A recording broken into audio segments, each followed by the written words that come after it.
If you're just joining us, we are in the log analysis section of the Detecting Web DDoS Attacks, and that's inside of the Web Security Monitoring module of the SOC Level 1 pathway of TryHackMe. So far, we've just reviewed the difference between DOS and DDoS attacks and the motives behind those attacks. So they would be in separate videos. Obviously, if you're watching this in one giant chunk, then you can just click on the timestamp in the description below and you'll be able to go to those sections. But we are now in the detection element of it. So we learned why they do what they do. We learned the different ways that they can do it. Now we need to try to detect them. And just like any good security analyst, you need to first learn how to do it from logs manually.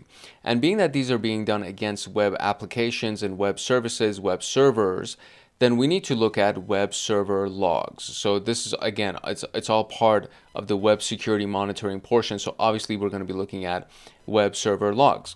So these are a valuable source of evidence when investigating denial of service attacks. Every major web service, whether Apache, Nginx, Microsoft, IIS, it records web requests in a somewhat standardized format. By examining these types of logs, we can uncover patterns that help distinguish between normal user traffic and malicious activity. So we'll look at some key indicators of a potential DOS or DDoS attack and highlight the strengths and limitations of relying on logs for detection. So we know that the denial of service attacks often rely on sending a flood of requests to the target, but it can also utilize individually specially crafted web requests to halt a service. So here are some indicators. We have high request rate, right? So this specific IP address sending 1,000 get login requests, right? So a resource heavy page like the login page is flooded with requests to overwhelm authentication processes. Login pages are common targets since each request may trigger password checks and database queries. So it's going to make the server be really busy. Then there's the odd user agent element. So if we see curl inside of the user agent and it's trying to curl something from the index page repeatedly, that's a red flag. So the attacker can spoof outdated, unusual user agents to blend in or just bypass filters. When you look at something like curl inside the user agent field or Python URL lib inside the user agent, these are red flags for automated attacks, guaranteed. Because user agents usually should be like Mozilla, Chrome, something along those lines, right? It's not going to be curl. It's not going to be Python. That's a red flag right away. Geographic anomalies. So IP addresses that are origined around the world, right? Legitimate traffic typically comes from a few regions where real users are located. Unless you're a giant company like Microsoft, obviously you'll have users around the world. A globally distributed botnet might utilize IP addresses from around the world, and that could be a red flag, especially if you're literally a local company that works out of, I don't know, California or something like that.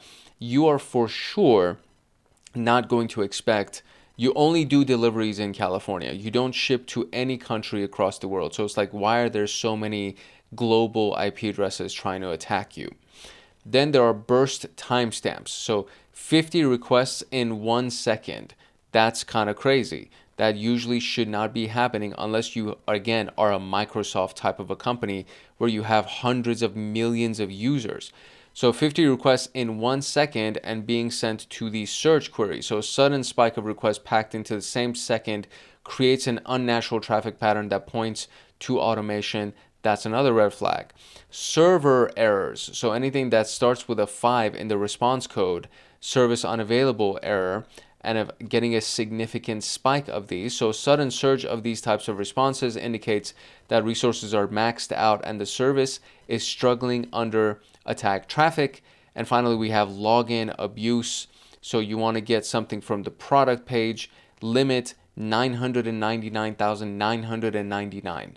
So you're trying to retrieve 1 million products basically from the product page. So they craft queries that overload the server, forcing it to load huge amounts of information and slowing it down for everybody. So that's a very, very interesting, because it's basically one request. It's asking for such a large response. So imagine a botnet of 10,000 bots sending this request, right, that will guaranteed make a website crash. So analysts should look for multiple layered signals forming a picture of DDoS. For example, imagine an attacker controlling a worldwide botnet aimed at a single site. You might see requests from a wide range of IP addresses across different geographic locations. They could hammer several resource-intensive endpoints with the same user agent, string, or a variety to appear more legitimate. Maintaining a watch list of common indicators to be on the lookout for can be a valuable tool. Then we have targeted resources. So if the attacker aims to disrupt a web service like we discussed, they will likely focus on endpoints that consume the most server resources per request, or they're more critical to maintain site functionality. Pages like the login page or search forms are prime targets because each request forces the server to query a database. So it forces the server to do something other than just load a page. It also needs to validate inputs because it could be, somebody sending JavaScript. They're trying to do injection attacks. So they have to validate input. They have to query the database. They have to validate input.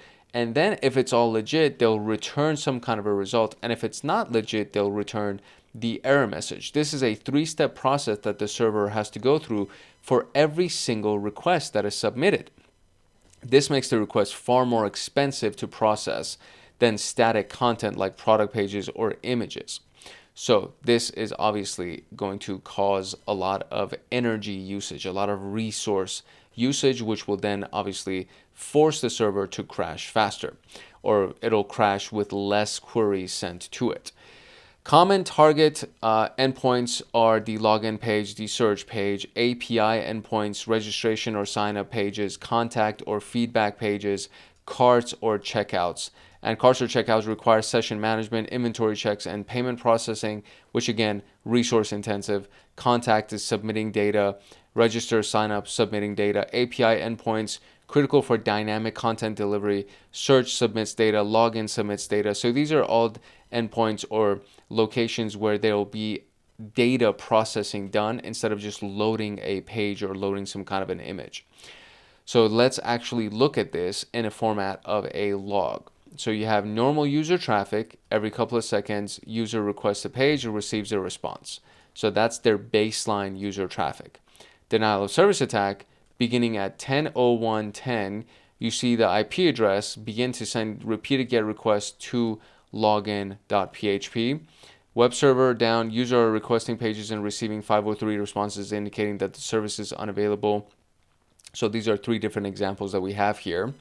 So this will show us these different things. So we have legitimate and then a variety of different attacks. So legitimate right here, right? So if we look at this right here, timestamp, 3 seconds later, then 4 seconds later, get index, get products, get contact. Okay, so using this as a baseline, as kind of like a comparison, if we go over here, we can see that all within the same timestamp, so 5 requests in less than a second, all to the login page, and they were all getting successful responses, obviously.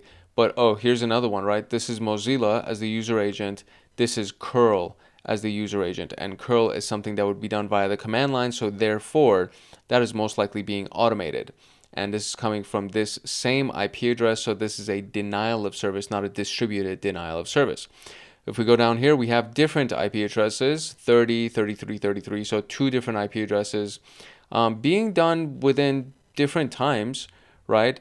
The challenge here is that you're getting server error responses. So the server is generating error messages because it can't, for whatever reason, respond to those requests. It can't process those requests. So the first one was legitimate, right? Normal user traffic. Then there's a denial of service. Then there's the web server that's actually down and now cannot be accessed.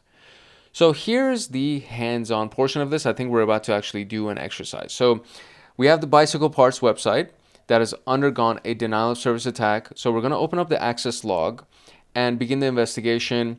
It includes normal user-generated and attacker traffic. While you comb through the logs, be on the lookout for repeated requests to the same page and remember the indicators you learned about this in tasks. So let's look at it. So what is the attacker's IP address?